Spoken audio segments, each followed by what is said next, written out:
Salutations Tedana, je suis le chef et aujourd'hui je vais parler d'un animé que j'ai vu récemment.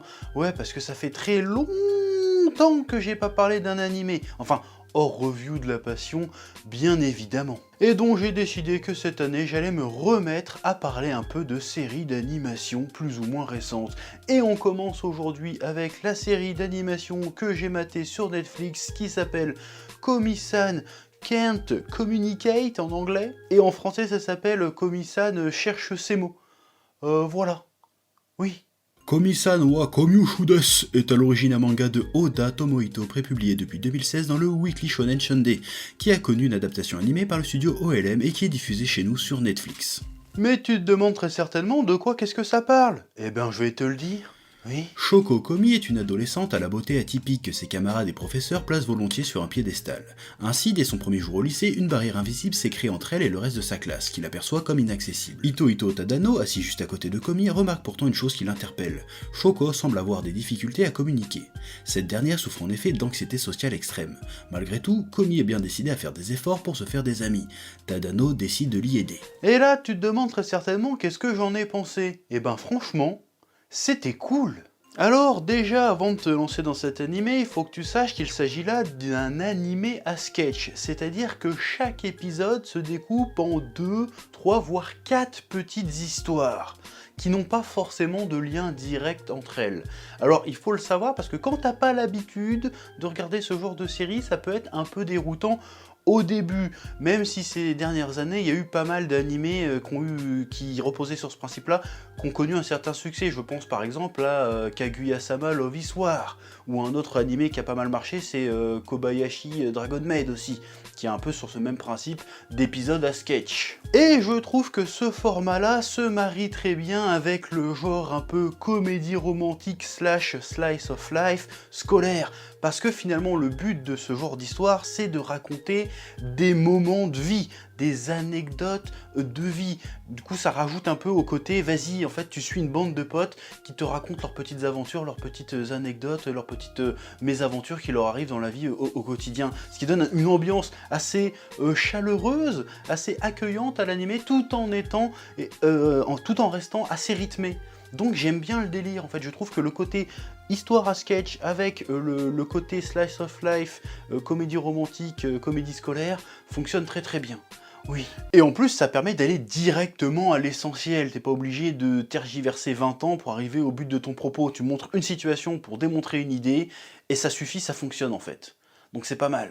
Et à ce niveau-là, Komi-san fonctionne parfaitement, les épisodes sont très rythmés et en même temps assez denses, les personnages sont attachants et l'humour fonctionne, et malgré sa légèreté, la série parvient à toucher certains sujets avec justesse. C'est un peu obvious, mais le principal sujet de la série, c'est l'anxiété sociale dont souffre l'héroïne Komi, qui est incapable de parler avec des gens par peur d'être jugée ou par peur du rejet. Bon, par contre, personnellement, je trouve le mutisme de Komi un poil exagéré quand même, parce que même à ses propres parents, elle ose pas leur adresser la parole. Et pour avoir connu une personne qui souffrait de ce trouble-là dans ma prime jeunesse, cette personne-là arrivait très bien à communiquer avec les gens qu'elle connaissait bien, donc elle communiquait très bien avec les gens de sa famille. Bon, après je chipote, et encore une fois, je suis pas psychologue, je suis pas psychiatre, c'est mon expérience personnelle, et puis après tout, bon, c'est un dessin animé, donc finalement OSEF, mais je tenais à le préciser. Oui. Bref, ce qui est intéressant, c'est qu'au fur et à mesure que la série avance, on se rend compte que les problèmes auxquels Komi fait face, la peur du jugement, la peur d'être rejeté, absolument tous les personnages de la série y font face aussi, et nous aussi on y fait face à ces problèmes finalement. Et chaque nouvel ami que va se faire Komi va représenter une façon de faire face à ses angoisses.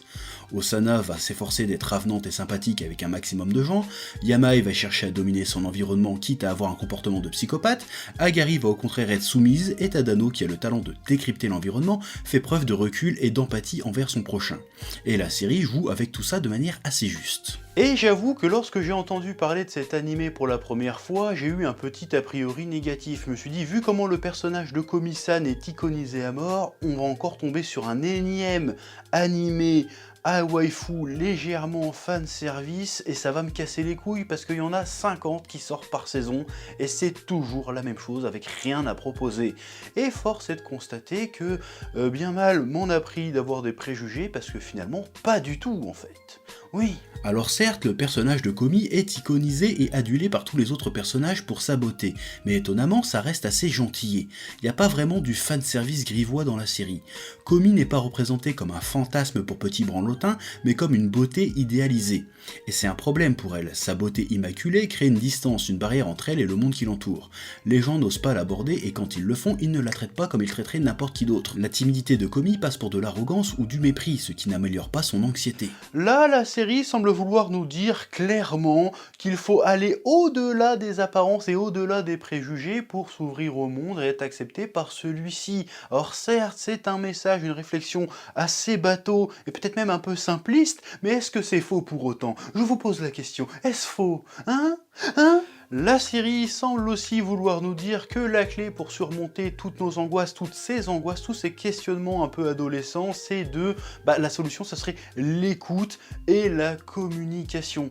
D'ailleurs, je trouve assez étonnant que pour un animé si récent, et un manga si récent, qui parle de communication, d'angoisse, de mal-être adolescent, de questionnement, tout ça, la question des réseaux sociaux n'est pas du tout abordée. C'est assez étrange. Alors après, peut-être que c'est abordé dans le manga ou que c'est abordé plus tard, que ça sera abordé plus tard dans l'animé, parce que là finalement je n'ai vu que la saison 1, la saison 1. Je me dis c'est dommage, que ça pourrait être vachement intéressant d'aborder cette question-là. Oui. Ça pourrait être super intéressant d'en parler parce que de nos jours, l'image que les jeunes se font d'eux-mêmes et des autres passe énormément par ces différents réseaux sociaux. Donc ça aurait pu être intéressant d'aborder ça aussi. Surtout que Komi-san, vu que c'est plus ou moins une vedette dans son lycée, il aurait pu avoir des trucs à faire autour de ça. Mais après, peut-être qu'aussi que le phénomène n'est pas aussi important dans la société japonaise, qui expliquerait qu'on n'en parle pas spécialement. Ou alors, c'est un choix tout à fait volontaire de passer l'aspect réseaux sociaux sous silence. Et si c'est fait exprès, je trouve ça très malin en fait. Ouais. Parce que finalement, ces réseaux sociaux ne représentent pas la vraie vie, ce n'est pas vraiment réel, ça reste du virtuel. Et le but d'un animé comme Komi-san, c'est de décrire une expérience de vie. Et les expériences de vie, ça se vit IRL du coup. Donc c'est beaucoup plus pertinent finalement de montrer des personnages qui vivent des choses réellement. Même si ça reste un animé, et que finalement l'animé est virtuel aussi, mais t'as compris ce que je voulais dire. Oui. Chaque sketch commence par juste une sortie à la piscine ou juste un cours de sport, etc. Je trouve l'idée cool, on nous montre des situations ultra banales de la vie qui sont pour Komi des épreuves à traverser.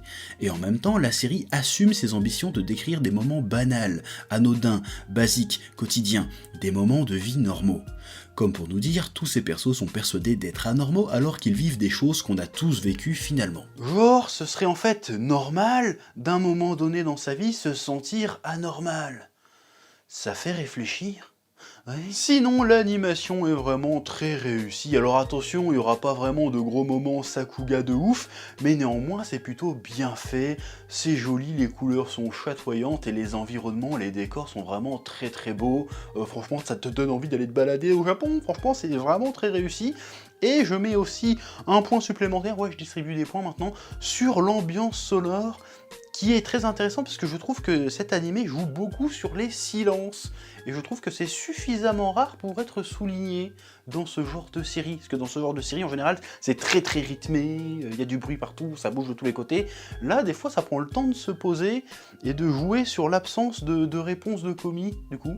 Et je trouve ça intéressant. Bon, après, c'est peut-être moi qui délire, mais quand j'ai vu l'animé, ça m'a marqué, j'ai trouvé ça... ouais, il y a un parti pris intéressant là-dessus. Ouais. Bref, Komi-san cherche ses mots est une bonne petite série feel-good, rigolote et touchante, qui se laisse regarder avec plaisir et qui nous ramène directement à notre adolescence perdue. Ouais. Que la passion te guide. Ouais. Eh oh, tu vas pas te barrer comme ça, hein? Tu vas laisser un pouce bleu? Un petit pouce bleu, hein? Puis tu regardes aussi les autres vidéos? Parce que voilà, tu t'abonnes? Ouais?